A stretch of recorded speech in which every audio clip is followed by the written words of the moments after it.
Good afternoon, ladies and gentlemen. Thank you very much for joining us. Today's webinar, yes, they've let me on a webinar today, actually. That's a bit unusual.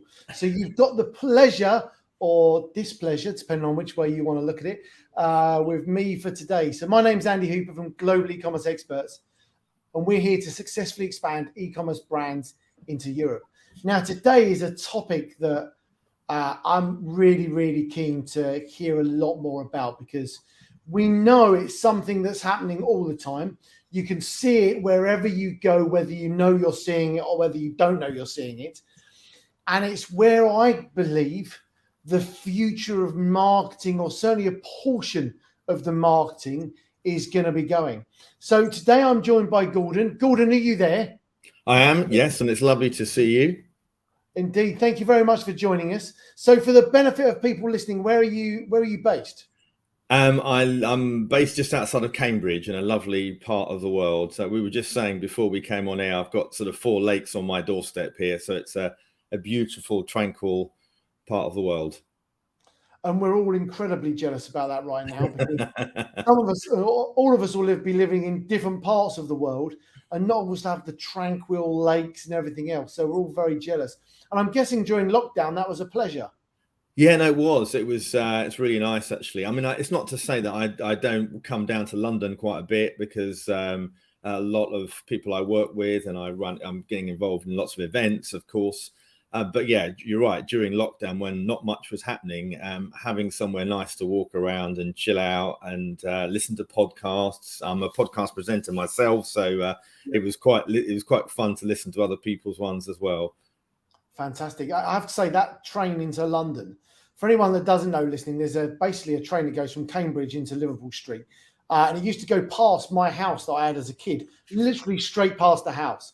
So I know the route very well. Unfortunately, the downside to the train is that when you get on at Liverpool Street on a Friday evening, is if you miss your stop, it's normally a fast train, and it either ends up in Bishop Stortford, Cambridge, or the one after that's St. Lynn's. What's it called? Is it St. Lynn's? Anyway, I've ended up in Bishop Stortford and Cambridge couple of times. King's Lynn. Do you mean King's Lynn? Thank you. Where I've ended up asleep on the train. Oh, yeah. Anyway, let's continue, shall we? Rather than us talking about stories all day, we'll be here all day. So I'm Andy Hooper. I'm one of your hosts. Gordon, how do I say your surname before I mess it up? Glenister. Okay, that's exactly what I was going to say, but it's always best to check these things. So I want to make sure we're doing that. Right then, let's move on and get these things. So, I've been involved in e-commerce for 10 years. I started selling things on Amazon. I started flipping things on eBay, silicone watches, and various things. We've been supporting e-commerce sellers for quite a few years now, successfully expand into Europe. And now we've been working with over 2,000 sellers now. You're across all of our services, and we're really here to support you by bringing you things like this. So that's enough about me. Over to you, Gordon. Tell us. I can happily tell you a little bit about me. Actually, my background for many years was in the promotional products industry, and it was only back in 2018 that I decided to move into another industry, thinking I was just going to help other trade associations. And so I found myself in the influencer marketing sector. And it's been a real journey, I have to say. Not only have I successfully written a book on influencer marketing strategy, which is strategically located behind me, but it's been shortlisted for Business Book of the Year, which I was really chuffed about, having never written a book before. But I really wrote it because I wanted to help, almost like the layman, understand what influencer marketing is all about, because we know it's a massively growing sector, but there's still a lack of awareness and knowledge about what it really means for an organization. I also hosted my own podcast, which is called Influence, the Global Podcast. Now we've done around 86 episodes. If anybody wants to listen to that on Spotify or any other channels, then feel free to do so. Or you think you'd be a good guest on the show, then we'd be happy to consider that. And in January, I took on a part-time role as chief strategy officer for a global influencer marketing agency called Audience to Media, and we run influencer campaigns for small, medium, and global brands. We have 107 million influencer profiles on our platform. Sorry, hold on a second. I've just got to pick 107 million profiles. Yes, we do. Yeah. And So what I'm going to tell 107 million people out there that think they're an influencer. Well, yeah, and it starts really from almost a thousand followers on Instagram. If you haven't got 1,000 followers, you're not picked up by our data and many of the other influencer platforms. So we're going to talk a little bit about that as well. Nice. But I must admit, Andy, it's been a whole fascinating journey for me when I came into the sector, and I've just been so inspired by content creation, people as young as 15 and 16, having multi-million audiences online or subscribers. And I'm going to share with you a couple of stories of those people and how they've really made it. And I think this is very much about the younger generation teaching a few lessons back to the older generation. And so here am I in my 57th year. I'm quite privileged to be amongst so many young people.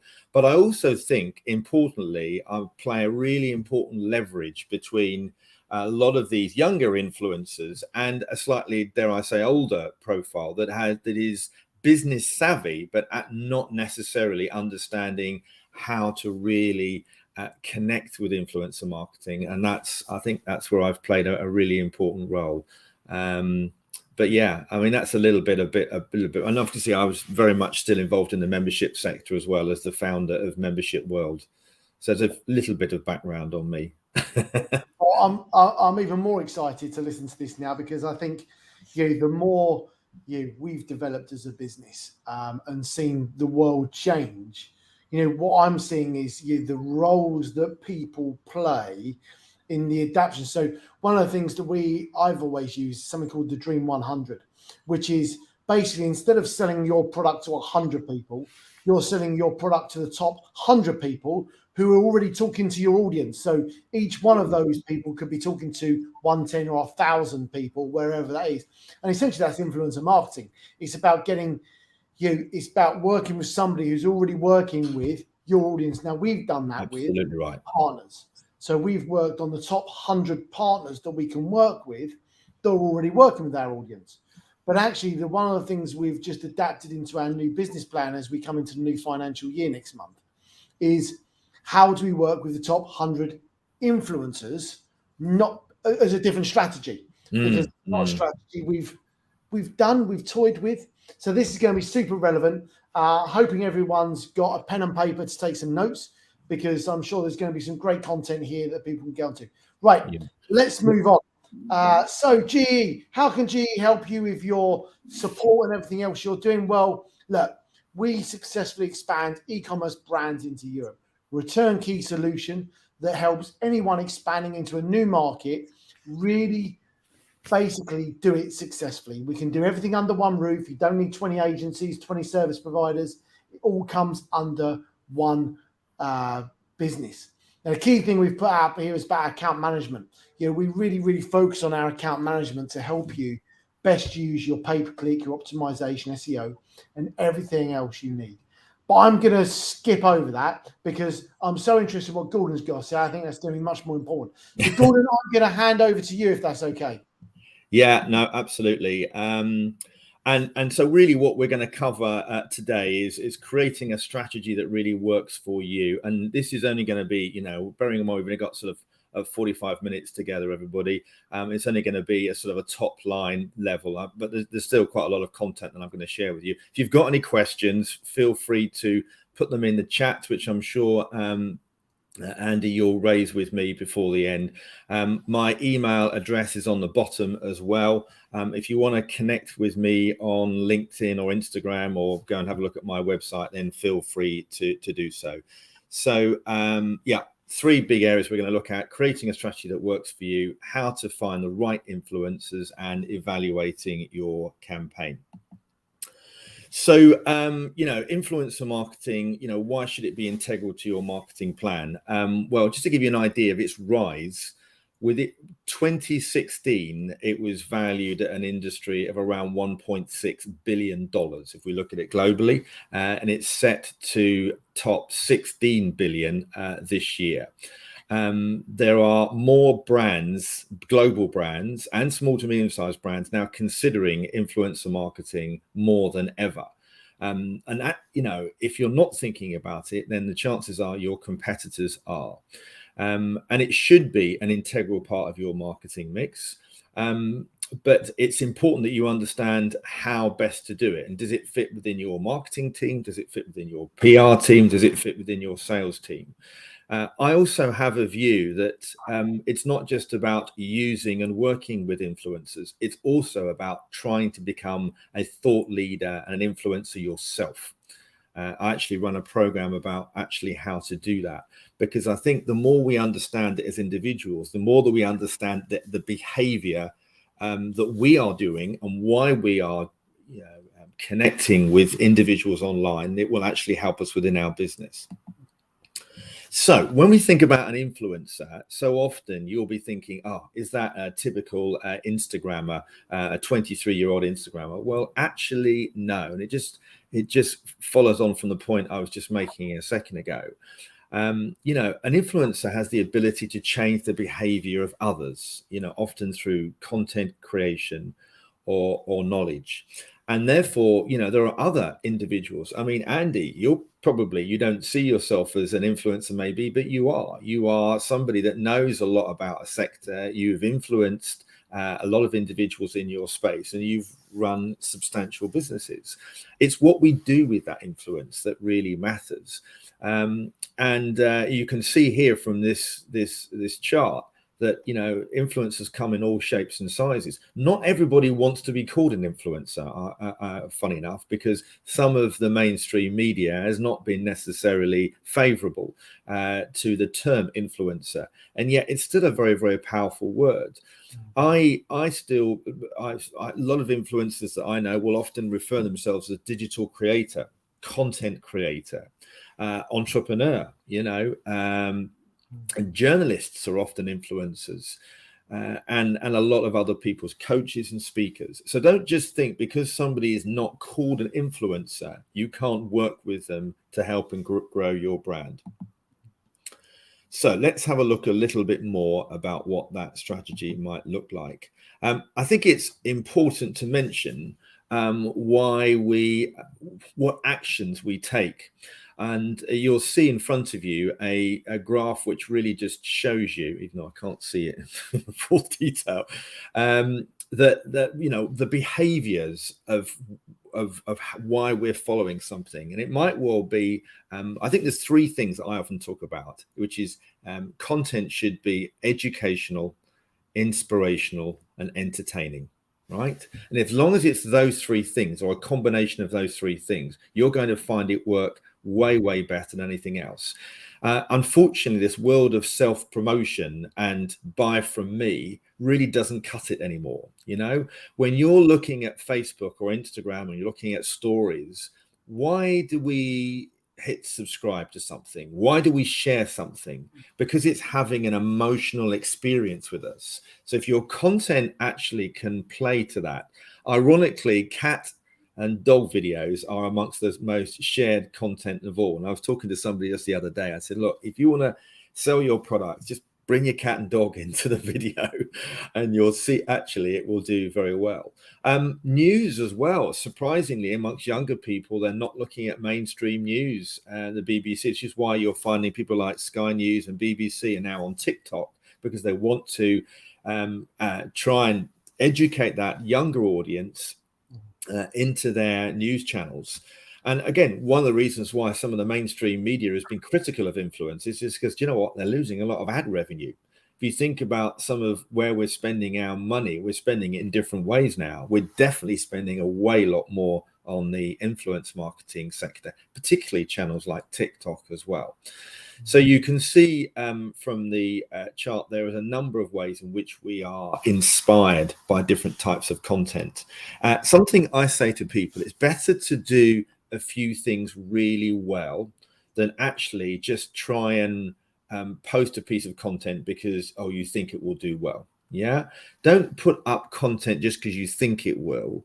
Know that it will. You know, every person that follows you, every person that subscribes to you is the equivalent of somebody coming up to you and saying, well done, or giving you a handshake. Yeah. So treat every single follower or subscriber with the respect that they deserve. And don't just put up a photograph that's badly sized in poor quality because it says you don't really care about your audience. And I will say that some of the best influencers know their audiences inside out, which is why they've been so successful. So let's just have a little bit more detail. What can influencers get for you? Well, trust. It's surprisingly, there was a survey by Gartner a little while ago that said amongst millennials and Gen Z, they trust traditional advertising to the tune of just, wait for it, 1%, right? They don't want invasive ads. They don't want to be sold to. What they want, they will trust the opinions of their favorite content creator, their YouTuber, more than their family, sometimes more than their suppliers. So an influencer, and the right influencer, can help build trust. Many of them have huge amounts of expertise in their niche. And that's an important point to mention. If you're looking for you know, a fashion influencer, you know, there are thousands, if not millions, of fashion influencers that are out there. But actually find the ones that are really relevant to your type of product. Perhaps you've got a range of eco clothing, yeah, and you want somebody that's a sustainable fashion influencer who may, by the way, have a smaller audience, but it may be way more relevant. Relevance is everything. They're going to get you more followers, which means that your own Instagram account could grow as a result. We were talking about this at the beginning, Andy, weren't we? About actually what you're doing with influencers. You're effectively buying chunks of audiences that actually match your own. Why is there 65 to 70% of influencers do not respond to an outreach email or direct message? And the reason they don't do that is because sometimes the brand has not really thought about the relevance of the audience of that influencer. And they're busy people, and they're going to connect with the brands that they really want to work with. They can get you engagement. The average engagement on Instagram is around 1.7%. So when you're searching for influencers, it's really important that you get the right ones that have got the high levels of engagement. You're likely to find that, by the way, on what we call a micro or a nano influencer. A nano is between 1 and 10,000 followers on Instagram, and a micro is between 10 and 50,000 followers. They can get you an increased share of voice. So they can help you develop markets that you didn't think you had. I was speaking to a big whiskey brand on my podcast about a year ago, and they said that some of the content that they did in some overseas destinations worked really, really well, and it helped shape their entire marketing strategy in those overseas regions. Same thing as a fashion influencer who was Caribbean from memory. She was working with a quintessential English brand. And some of her followers were reacting so well to the content, and that one of them had an amazing message that said, I wouldn't have actually thought about relating to that brand until I saw the content that you created. So what they've done is they've done a better job of advertising that brand to that specific niche audience than the brand itself, which is phenomenal. Yeah. They can definitely get you sales, although it's important to remember that influencer marketing in isolation isn't always a silver bullet. And sometimes you need to manage your expectations, which is why things like ambassador programs can work really, really well. Obviously, relevance, I just mentioned it a minute ago, brand relevance is everything. You need to make sure that you have, you're thinking about the right influencers, not just the ones that have got the big audiences. And remember, it's the audience that you're interested in more than the influencer themselves. And I'm going to talk a little bit more about that in a minute, about how due diligence is essential. You can run an influencer campaign very cost effectively with just a few £100 or less if it was gifting. But be mindful, if you're running a gifting campaign, you know, there's no guarantees that they're going to do anything for you. As I often say, a free dress doesn't pay their rent. So be mindful. You wouldn't go and look to have an advert in a magazine and expect to get that for free. So just remember that you're dealing with human beings here that have feelings. Evergreen content, don't underestimate that. If you run an ad, for example, it starts and finishes when the campaign is over. Unlike working with a YouTuber or an influencer, it may finish, but it may not.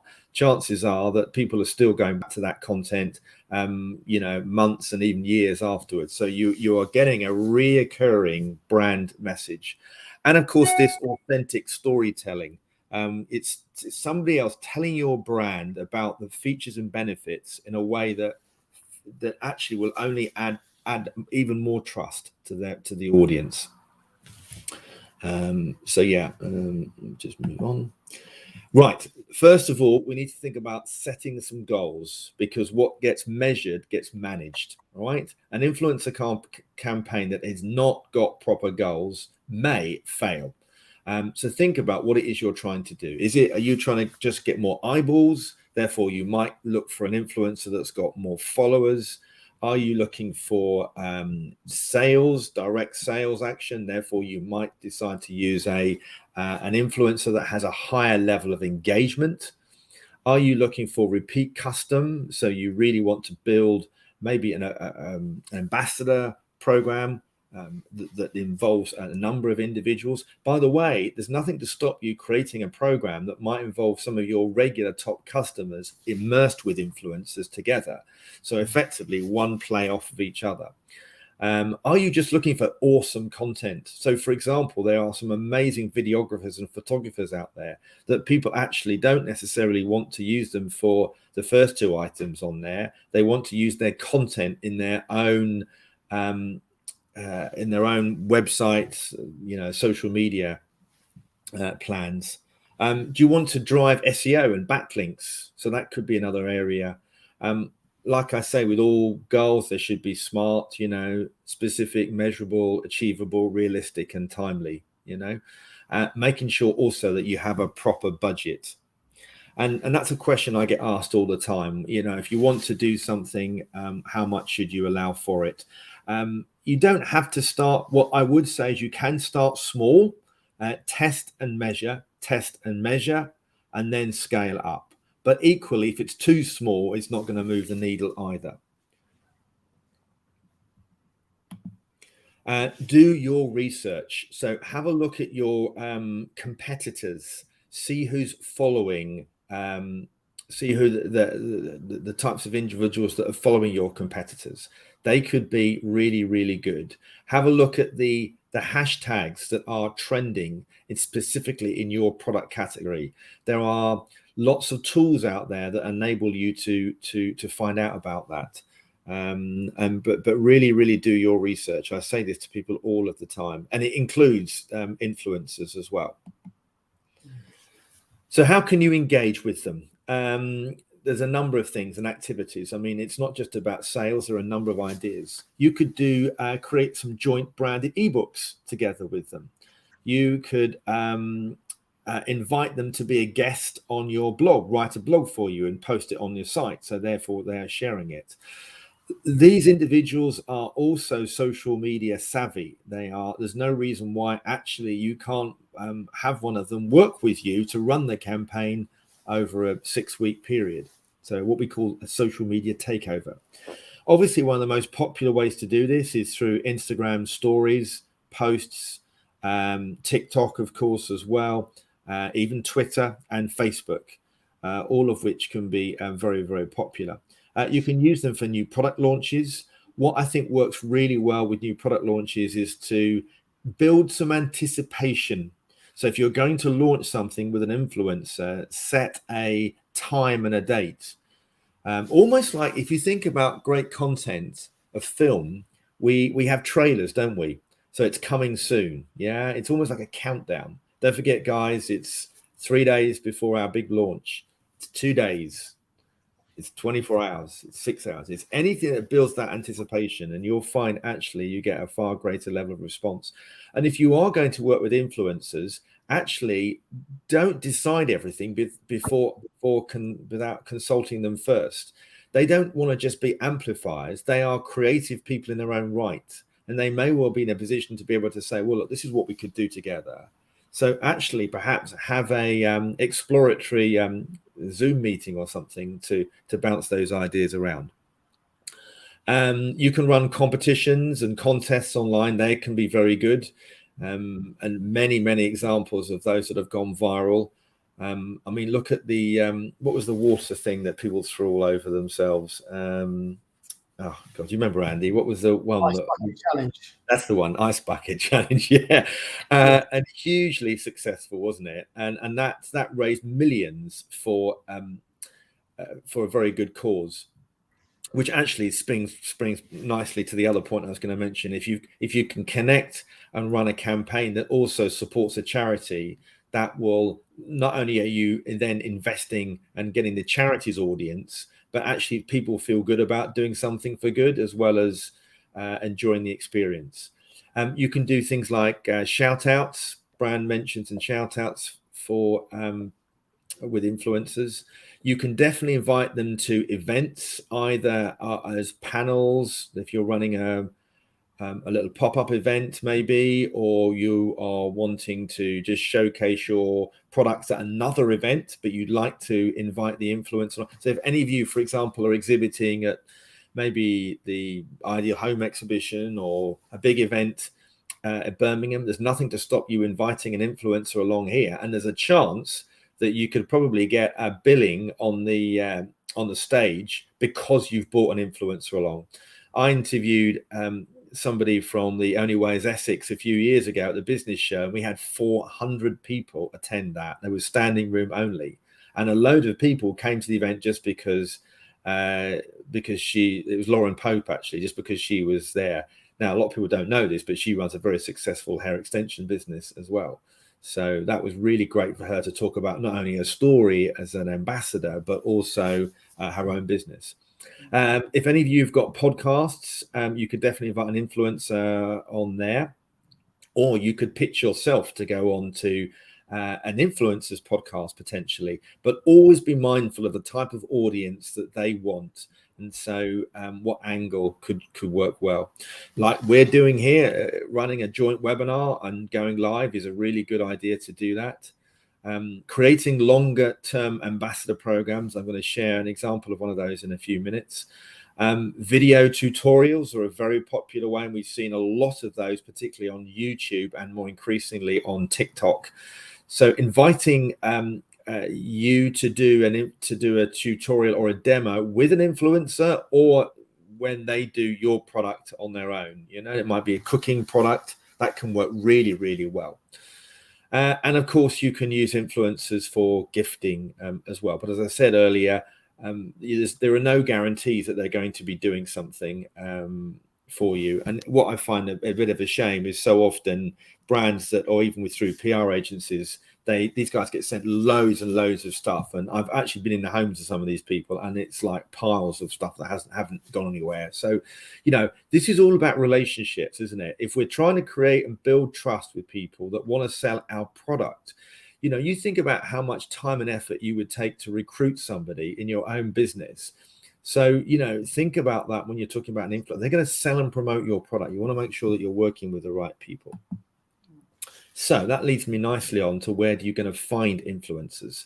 So obviously you can find them directly on the main channels, whether they be Twitter, Instagram, Facebook. Now there is only, and that when you go and do that, what you're going to find, you're going to have an awareness of their feed. You're going to see some of the engagement and the responses from people, but you're not going to know a lot more. You're not going to know a lot about their data. Without working it out, you're not necessarily going to know about their engagement rate. It's going to just take time for you to do that. And it's going to take time for you to pour over all of their content just to make sure that it isn't controversial in any shape or form. Also, where is the audience located? You might find somebody that's got 500,000 followers on Instagram, and you think, oh, fantastic, this person's great. How do you know that 80% of that isn't based in America, where you are not represented as a brand, only in the UK? How do you know that 60% of them aren't based in the Philippines or in South America? How do you know they haven't bought followers? How do you know that the mix of their audience isn't more male orientated, which is totally aligned to your product? So it is all about the data. So that is one of the downsides, but obviously that service costs money. If you do want to work with an influencer and you find a really good one, and I mean a good one, the chances are they know other good ones. So it's a good way of asking them, we're looking to build a campaign out with half a dozen influencers. Would you be happy? And it might be that you pay this individual to be your search person as well. There are influencer agencies and platforms. I work with one called Audience to Media, but obviously there are many others that are out there. And there are also self-service platforms. And these are basically like search tools for influencers. And it's a bit like do it yourself. And they can be from a few £100 a month to a few £1,000 a month. But the reason why the more expensive ones that are out there is because they will do everything from the contracting, from the outreach, communication tools, to terms and conditions, to invoicing and payment. So it's you pay for what you get, basically. Then there are marketing and PR agencies who often will have their own list of influencers they've worked with before, which is good and bad. Good in the sense that they're probably reliable, but bad in the sense, how do you know they are perfectly suitable for your niche product? Not always the case. You can definitely find influencers at events. There are apps out there as well for you to look, and influencer apps for you to do that. And obviously there are things like Facebook and LinkedIn groups as well. Now, this is a bit of a gold mined chart here, and I don't know if everybody can see this in detail. Forgive me for the last slide there, but in principle, what this is saying more than anything else, if you just want to reach out to an influencer on a direct basis, and you just think, right, I'm just going to send them a direct message, and it's just going to say, hi, this is who I am, I'm looking to work with you, and this is my product. The likelihood of you getting a response, unless you're lucky, is quite low. So one of the things I suggest is a process of, it's effectively like a jab, punch approach, really, which is liking and commenting, tagging, really trying to build up a little bit of a relationship with those individuals. It's the equivalent of you going into a conference or a networking event. You wouldn't just say, oh, hello, my name is Gordon Glenister, boom, and here's my business card straight in front of you. They'd be thinking, God, who's this guy?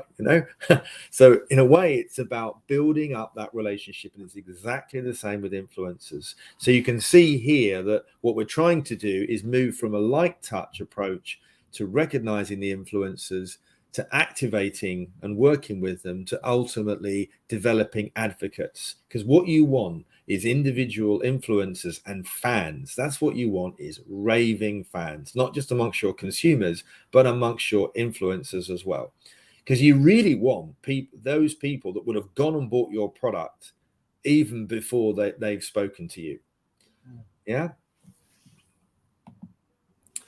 Now, this is really important. Influencer marketing has the ability to generate 11 times greater ROI than any other form of media. Right. And you'll be thinking, wow, I get quite a good response from my Facebook ads. Now, however, I will caveat that by saying when done well. It's like any strategy, isn't it? If you do it properly, with proper goals, with a proper approach, with finding the right people, then clearly that makes a big difference. So you need to be thinking about having a proper brief, because as I said before, if you were expecting your salespeople to go out to market, you give them some training. You may not have all that amount of time with an influencer, but you definitely want to make sure that they're well briefed.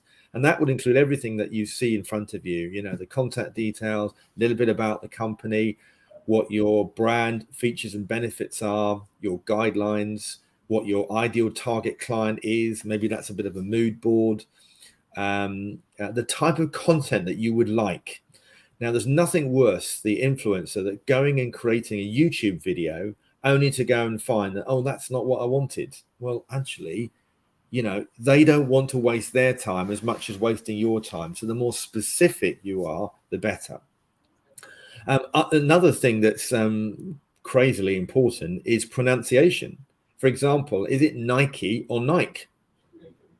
So something as simple as that could be very important. So you might like to just post them to different types of your videos and stuff that you may well have. Competitors, ask them to have a look at competitors, because what we want for them is to try and create some unique content. What we don't want them to do is to create an entirely content that just is a mirror image of your competitors. You might like to guide them with the type of hashtags that you have worked with or you believe is helpful. Obviously, the specifics of the campaign, when you want them to post, and the timing of that. So it's not just, oh, post it sometime next week. If you can get particularly if you're using a number of influencers and you're using other forms of marketing at the same time, if you can point that all through at the same time, the better. You also want to make sure that they're absolutely clear of the advertising standard guidelines, which must mean a hashtag ad should be ahead of all of their hashtags and be clearly defined so that consumers know that this is a paid partnership collaboration. And indeed, talk to the influencer about the KPIs and the goals that you're trying to achieve.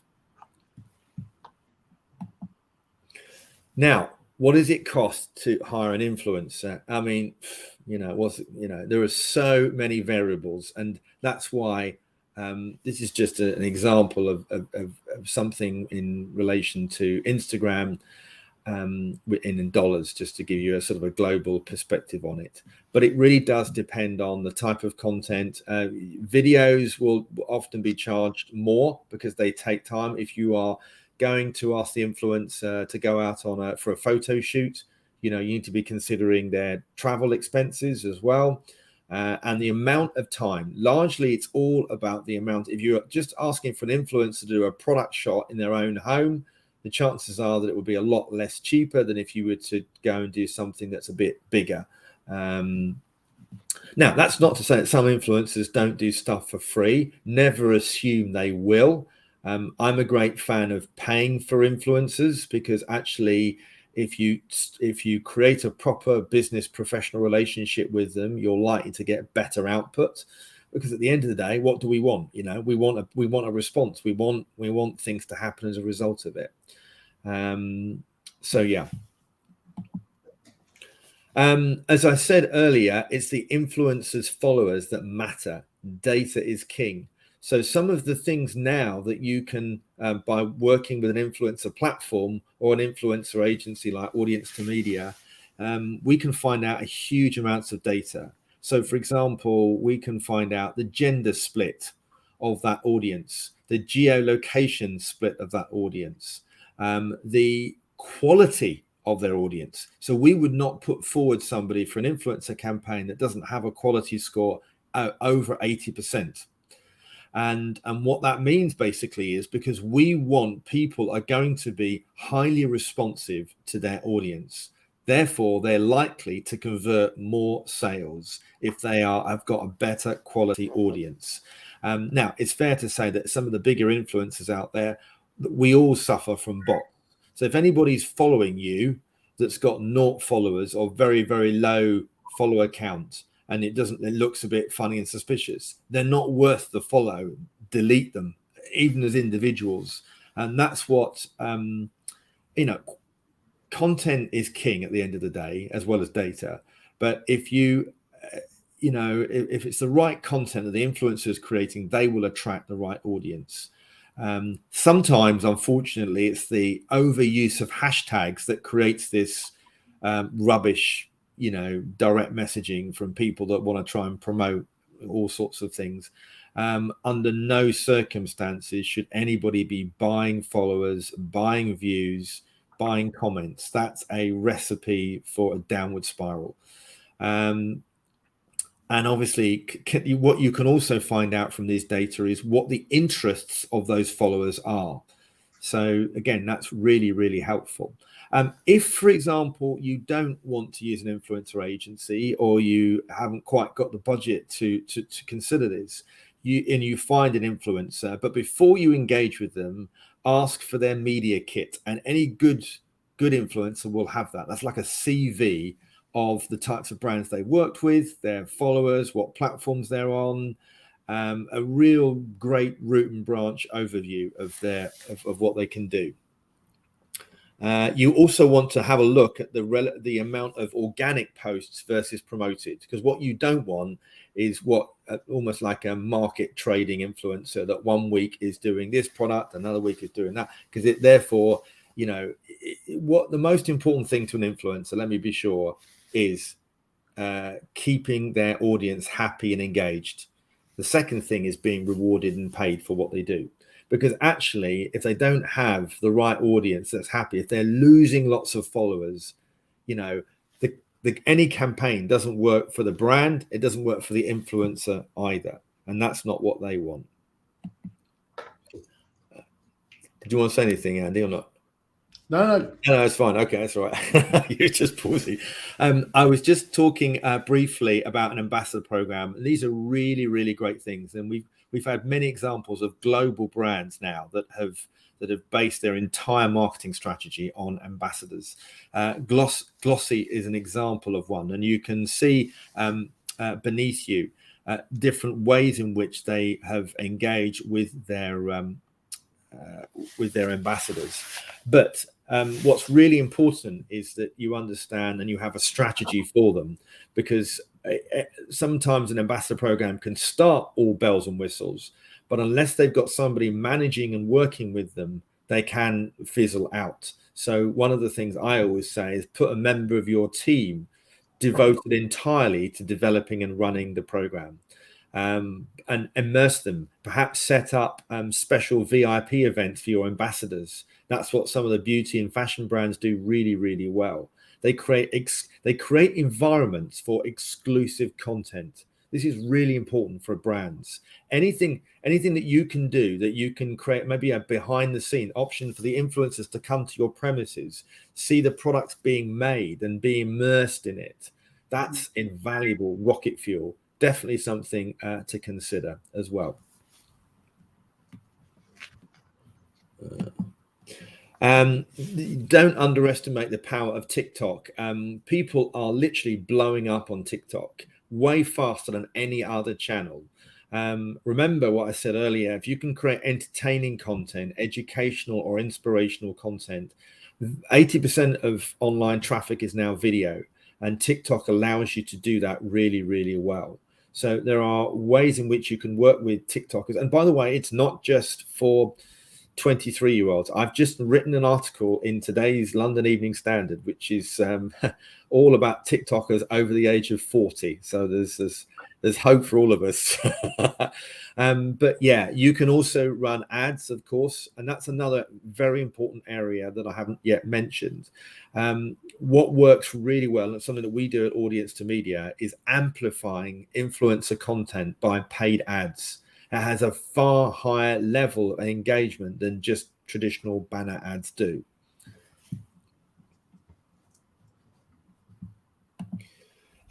There's brand filters that you can create. Here's an example of something that Coke did on TikTok, and that Sheen did with some fashion influencers. So there are lots of tools that enable you to do that. It just helps create something a little bit funny and humorous, and those are the sorts of things you'll find that can really trend well.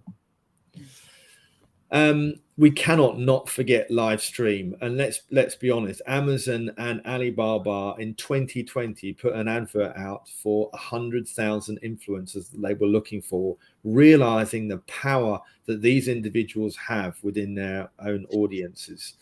There's many examples of, there's a lady called Becky Lai, a Chinese-based influencer who famously sold 100 minis in less than 5 minutes. 100 minis, So, it That's just... in the car mini, Gordon. As in the car, the Mini, yeah. 100 minis In 5 minutes, yeah. It was actually a limited edition mini car, and yeah, it was insane. You Google it and you'll see what I mean. But the point I'm saying here is a live stream has been in China and the Far East for a number of years, and we're now starting to see this develop more on platforms like Twitch, like TikTok, as well. And this is going to grow even more. So working with influencers with live stream video is definitely the way forward.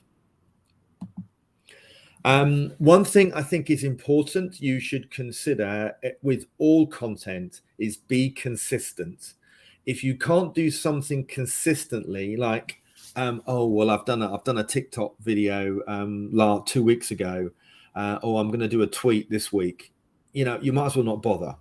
My message for you is either do this yourself really well or get somebody else that's a specialist in this niche to do this for you, and have a proper video content plan.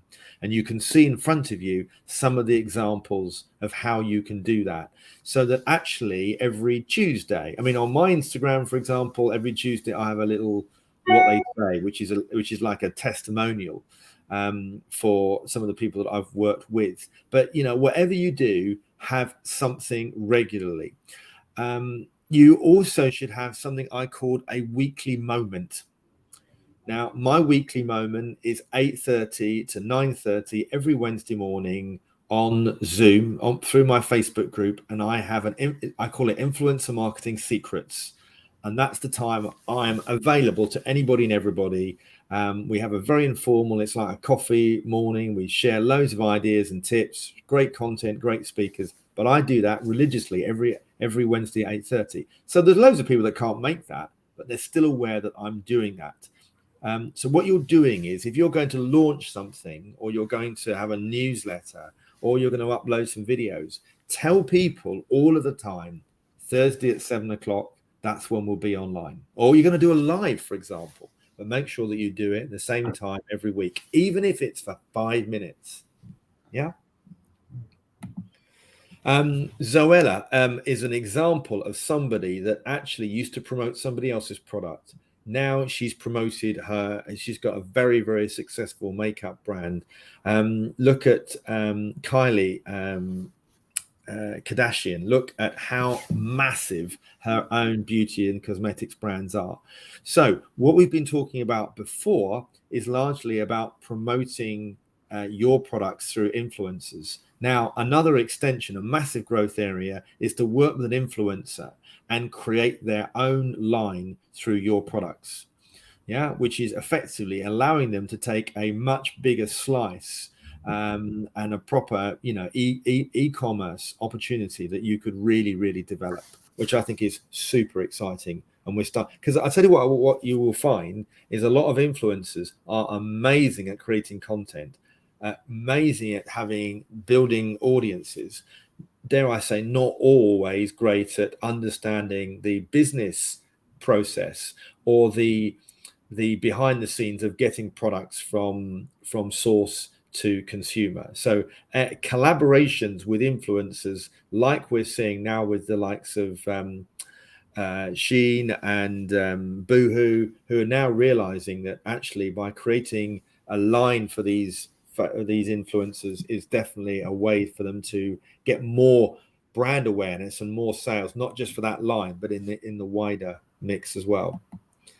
2 or 3 little slides more now, just really more about understanding the funnel, because in the early days of influencer marketing was all about creating impressions and reach, and it still is a big part of it, don't get me wrong.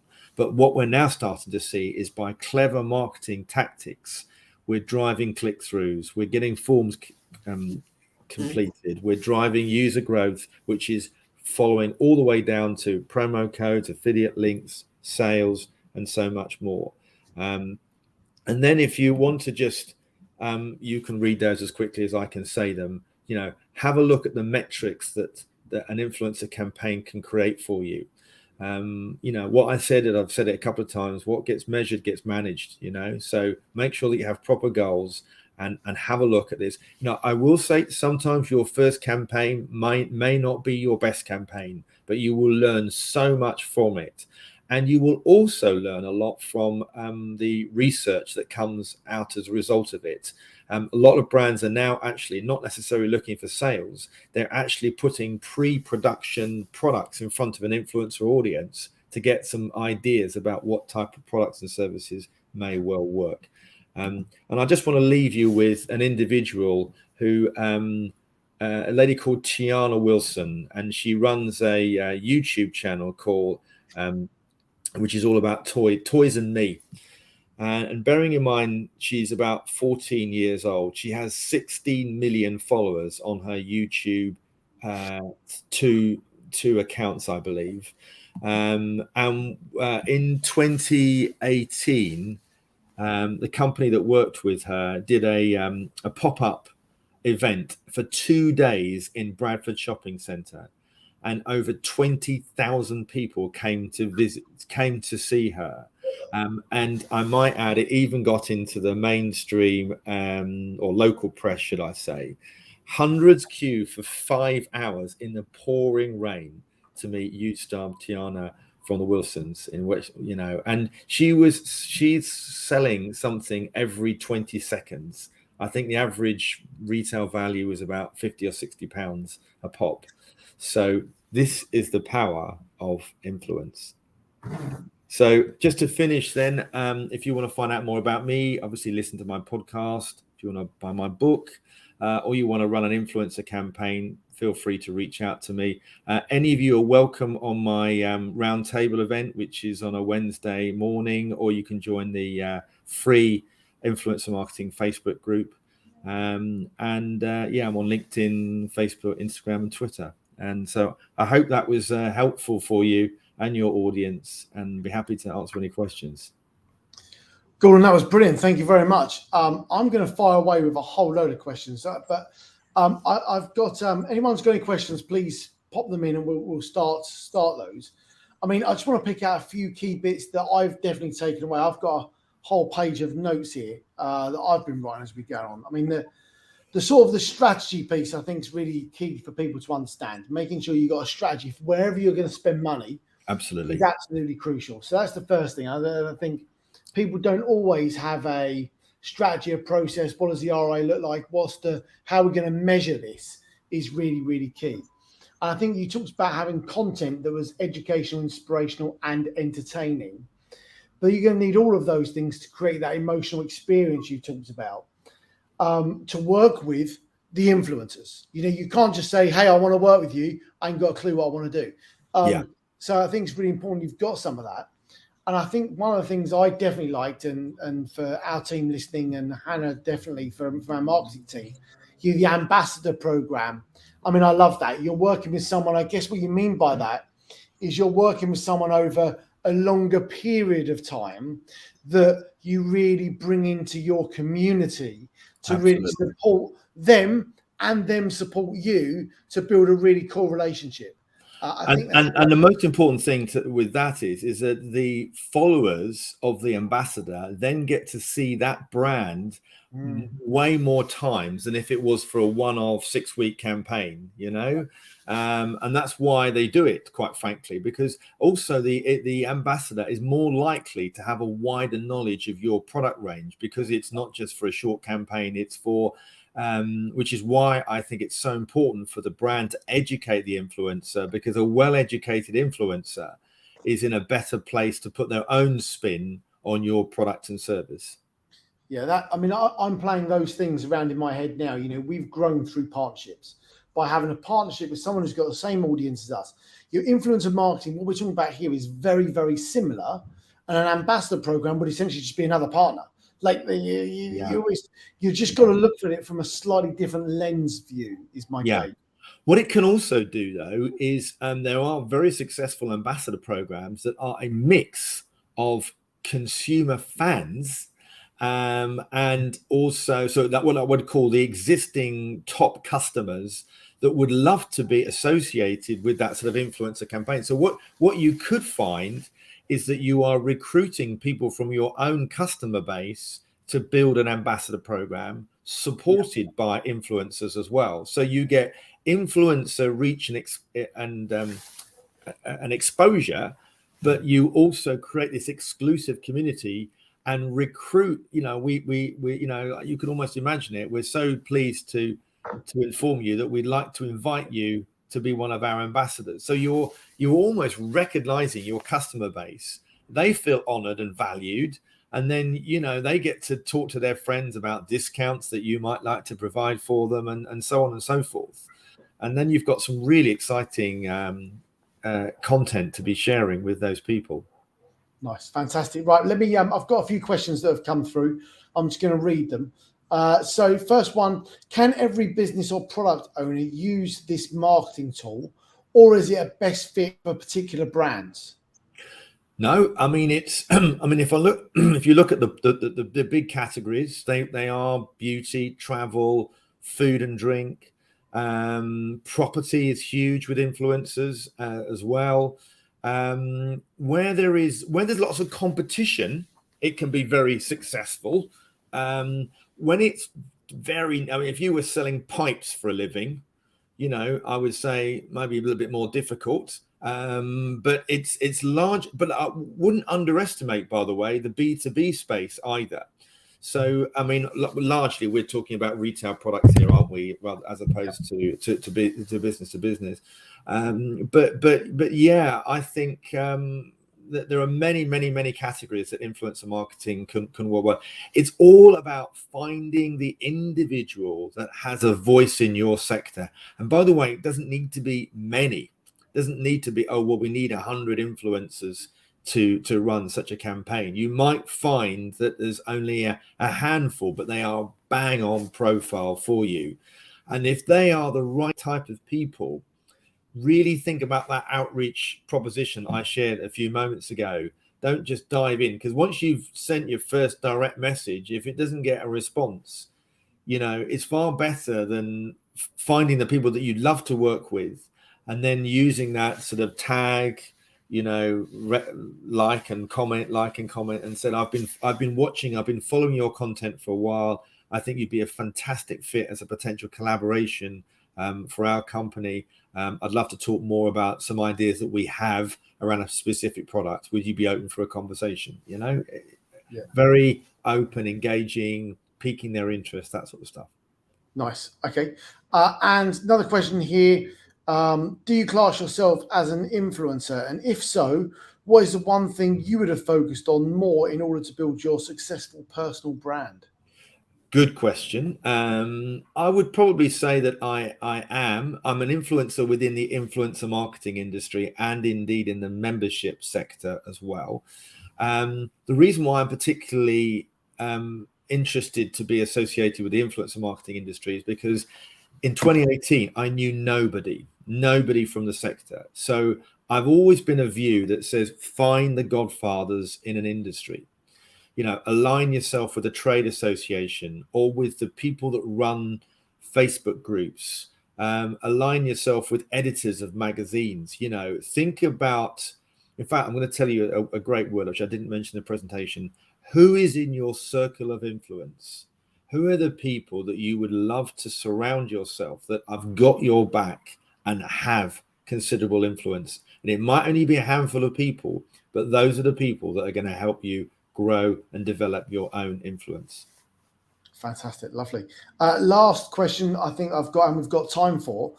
Which channel would you focus on and why? Or I suppose coming from Slay, when do you choose one channel over another?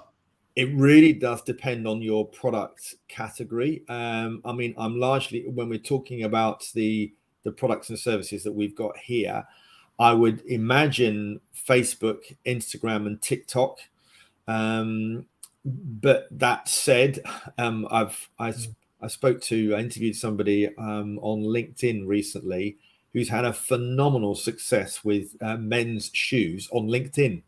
Wow. So because he knows a lot of men are more likely to be on LinkedIn, he's done really well there. So it really depends where your audience are likely to most be hanging out. And also be mindful of the time of posting as well. It's just because you've got a great story or a piece of content, if you just bung it up at the middle of the day when hardly anybody's looking, it's not going to be shown to many people. And I'm sure you guys know the way the algorithm works. The first hour is critical. So really be posting at the same time if you can every day. And that's the sort of stuff that your influencer partner would be talking to you about as well. Nice. Wonderful. Well, Gordon, look, let's wrap that up. We've just go over again how people can get in contact with you. So my email is at the bottom there, audience to media, or you can go to my website. I'm on all the major channels there. And if you want to join my Facebook group, you can find me. It's called Influencer Marketing Secrets. And I'm on LinkedIn. And that's about it. Fantastic. Well, look, thank you very much for joining us. We really appreciate it. Thank you to everyone that's listened today. I hope you've got a huge amount from it. I know I've learned a thing or two, and definitely some things for our marketing team to go away and focus on, which they'll be really pleased about, to add a few more to the pile. But thank you very much, Gordon. We appreciate your time. Thank you to everyone that's listened. This was Andy from Global E-Commerce Experts, successfully expanding e-commerce brands into Europe. Thank you very much.